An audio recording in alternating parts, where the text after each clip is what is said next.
HARK, we are here. It is time for yet another episode of Star Wars Unlimited. Not a regroup phase episode. I want this to be a little bit more evergreen content, which means somebody can come back to it and look at their perspective opinions about leaders in this set, which is what we're going to be going over today. We're going to be basically doing top 5 leaders in Shadows of the Galaxy. So join me as we take a look at the cards, the leaders that I think are actually having the best opportunity at being very successful in Shadows of the Galaxy and potentially moving forward.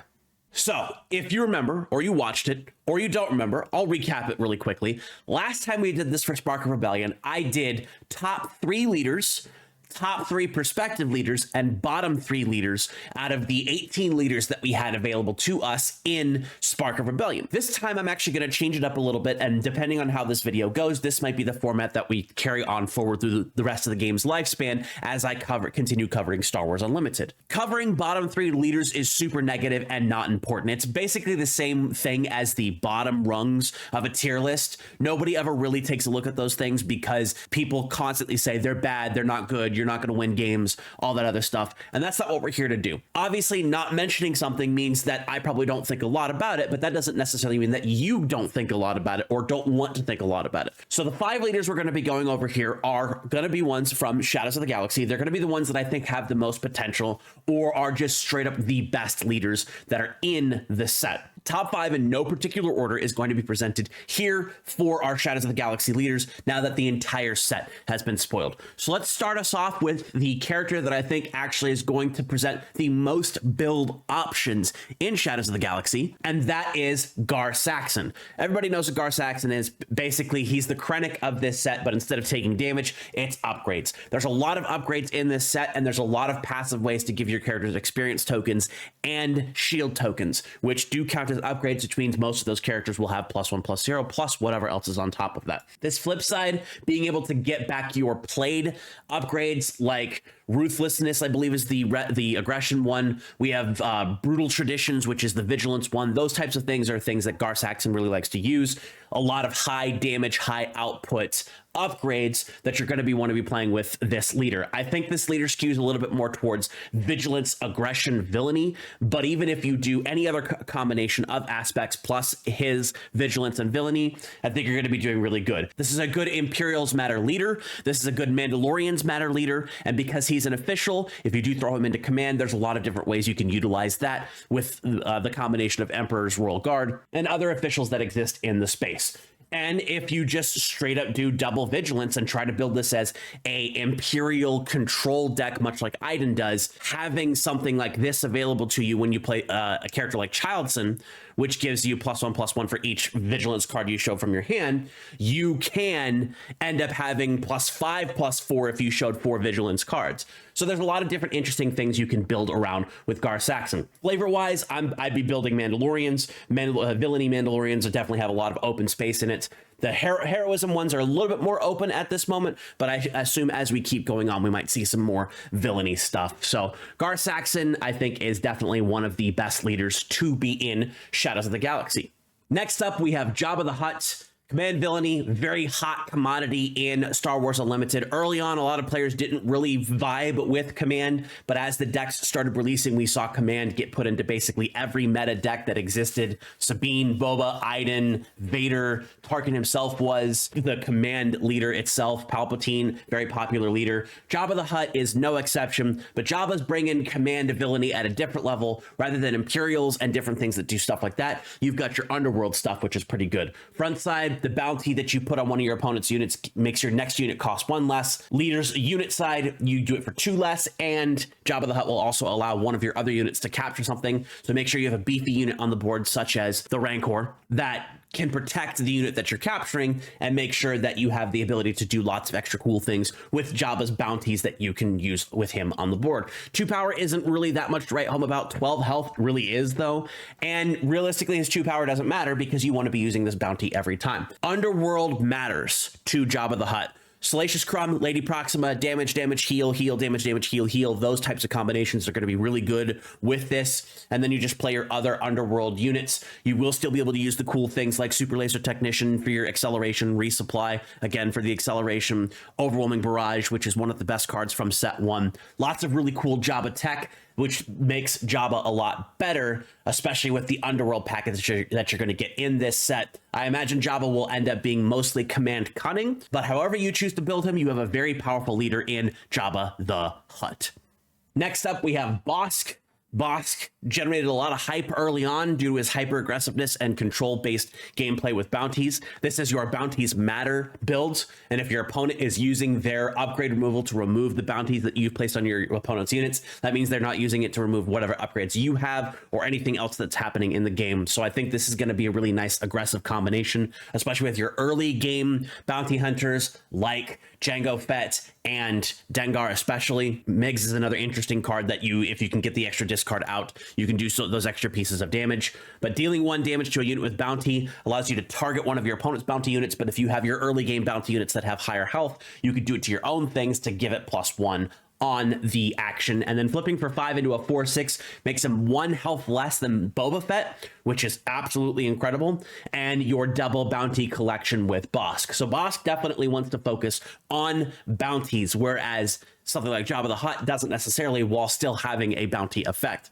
So you could theoretically do aggression, villainy, cunning to get all of that bounty stuff together, run a lot of the cheap bounties, maybe some of the middling bounties, and then the bounty hunters that can claim those bounties and do a lot of extra damage there. Or you could go something like aggression, villainy, vigilance, giving yourself the ability to eliminate units with your events like Fell the Dragon, Rivals Fall, Takedown, Vanquish, Make an Opening, any of those things. You wouldn't necessarily run all of them, but you could do some stuff. You have access to the cheapo bounties like Top Target and Public Enemy for Bossk's double bounty effect, and then you have the access to the client, which generates his own bounties, which can be very handy for the things that you want to use. So aggression, villainy, vigilance, or aggression, villainy, cunning, I think are both going to be really strong decks for Bossk, especially early on until people figure out how exactly they want to deal with these types of things. And as people start running less and less units that have their own bounty on them, Bossk might have his effectiveness reduced a tiny bit, but overall, I still think that this aggressive stat line of 4/6 for 5 is going to be very, very strong for Bossk moving forward.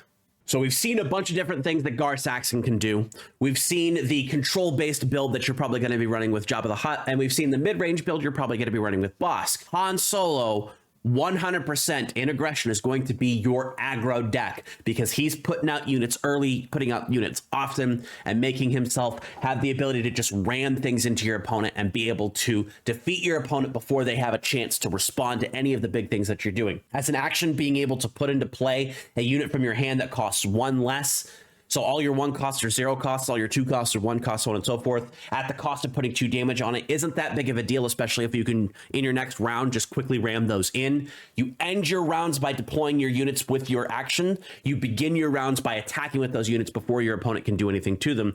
Also, really good combination with the big bounty units because it means that you can still get those attacks in effectively for free. So if you're running aggression, heroism, cunning, the cartel turncoats come in for 0s, has 2 1s in space, and sure, your opponent's going to draw cards, but that's if they have the space presence to be able to take care of that. And Han flips into a 3/6 on 5, not as good as Bossk, not as good as Boba Fett, but a 3/6 on 5 isn't terrible. And then this is just a straight action, so you can do it multiple times around rather than exhausting. Han Solo is absolutely going to be the put units on the board that have at least 3 health, give them 2 damage so they can come in earlier and just start smashing your opponent's face. Don't be surprised if you see Poe Dameron comboed with Han Solo. Don't be surprised if you see something like Crate Dragon comboed with Han Solo, especially since you can bring that in a little bit earlier and it's much more difficult to defeat than some of the other things. If you get that far in, play Han Solo with command, throw down your resupplies and get any of your other things that allow you to get those resources into play early, and then ram that Crate Dragon in a couple of rounds earlier than you normally would, and you have yourself one of the premier aggro decks in the format, as I believe we are going to see moving forward with Shadows of the Galaxy. Our last leader here is one that a lot of people are underestimating, and it is Dr. Aphra. Her leader ability allows you to discard the top card of your deck at the beginning of your regroup phase, which is going to fill your discard pile with different cost cards, which is going to be useful on her leader side. On 5, she flips into a 2/5, which is not great. But if you have 5 or more different costs in your discard pile, she becomes a 5/5. Which you can do with the leader ability by discarding the top card of your deck, losing units on the board, playing events, all different kinds of things. So getting to a 5/5 is not difficult at all. When deployed, you get to choose 3 cards in your discard pile, return one of them back to your hand at random. That at least allows you an opportunity to pick your 3 best cards, put one back into your hand, and then hopefully keep this power buff. Yes, dies through removal. Same stupid argument that everybody uses for every card. It's null, it's void, it doesn't matter, it doesn't mean anything.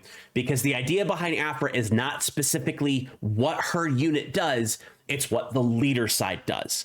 Because being able to discard cards at the top of your deck means that you have the ability to look through and find out what's remaining in your deck, what's going to be coming up. The information overload that you're going to have with Dr. Aphra is going to be significant, much like it is with Thrawn. You're just using that information differently. And then with cards like Restock, allowing you to push those cards back into your deck and being able to draw them again and continuously use those things as long as you bring back at least 1 Restock into the pile of cards that you're playing. Aphra seems like a leader that's not going to be strong right off the bat, but players who know other games and know how self-mill is very, very strong, do not discount Aphra early. She is going to be a powerhouse once the right cards come her way. And even right off the bat, something like Cunning Vigilance with Aphra is going to be an incredibly solid deck that will consistently abuse cards that allow you to take things from your discard pile and put them back in your deck or back in your hand. And that's really the engine here for Aphra. So there you have it. The 5 leaders that I think are at least going to provide the most discussion about whether a leader is good or whether a leader is usable, whether the leader is going to just be a fun theme deck or if it's going to be a powerhouse within the meta. We have the way that I think that these cards are going to be presented is that some of them are going to seem obvious power. Some of them are going to not be obvious power, but are going to be very powerful in the long run. And those are the types of things that we have to pay attention to as card game players in the card game space. So I hope you enjoyed this as much as it did showcasing it to you. Different style from the last time, but if this works, we're going to go with this forward because we want to reduce the negative impressions of things like tier lists and bottom leaders in the space, because that doesn't do good things to the community discussion about cards in general, card games, so on and so forth. So remember to like and comment on this video, subscribe to this Star Wars Unlimited channel for all of your Star Wars Unlimited needs. We got the box behind us. Star Wars Unlimited, now always on screen somewhere. Let me know in the comments below what you think about these leaders, what you think your best or most effective leader is going to be, what you're going to play. Just let me know cool things in the comments below about Star Wars Unlimited Set 2. Shout out to the galaxy. You know how to support me if you can. Throw one of my videos on in the background, mute it if you have to. That would be greatly appreciated. Thank you very much, folks. We are done. I will see you next time. And with that, I will see you in the stars.